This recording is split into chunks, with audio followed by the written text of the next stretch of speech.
I'm team no quarterback, but I'm just looking at realistically from like a front office perspective. I would have to put the two of those on the board that they're there.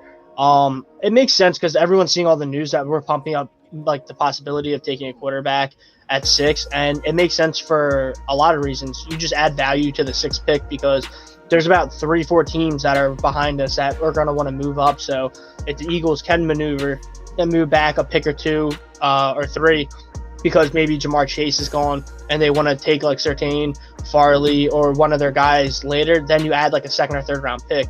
But Justin Fields, I mean, there's a huge knock on Ohio State quarterbacks because not many of them have panned out, but a lot of them haven't had the upside or even the floor as Justin Fields. I think he'd be really solid if they ended up going quarterback, but I don't even think he's going to be there at 6, but talent-wise, he's there.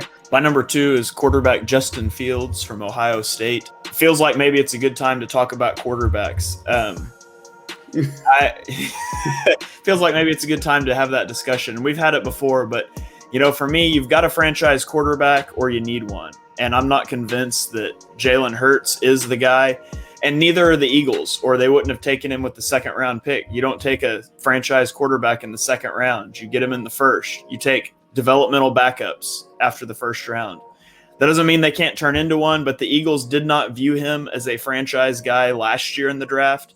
And I didn't see anything in the 4 games to convince me otherwise. And so to me, if you're sitting at 6 and one of the quarterbacks is there, you either take him or you trade back.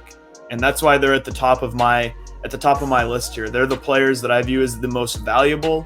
And if they're there, you either take it or you trade back. But I love Justin Fields. I have him ahead of Zach Wilson. He's my QB2 in the class.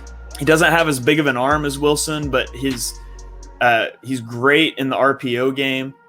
He's the only quarterback with a top 10 passing and rushing grade last season. He ranked 6th in passing grade, 2nd in rushing grade among quarterbacks. And, the Eagles need that playmaking ability. That's, the little bit of the spark we saw from the offense at the end of the year was Jalen Hurts running around, and Justin Fields can do that, and he can do it better. He can stretch a defense horizontally with the RPO game. He can stretch it vertically with his arm. And he's the type of guy that teammates would absolutely love. I was watching Ohio State, Michigan State, and there's a play, they're blowing Michigan State out. It's like 28-0, and they do a read option. He gives the ball, and his running back breaks free, and so he chases the guy down, which is impressive enough. He runs the running back down and throws a block for him 60 yards downfield in a 28-point game. Like, high motor, team first guy. I think he could make the offense take a huge leap next year, and I'm a big believer in his potential long term.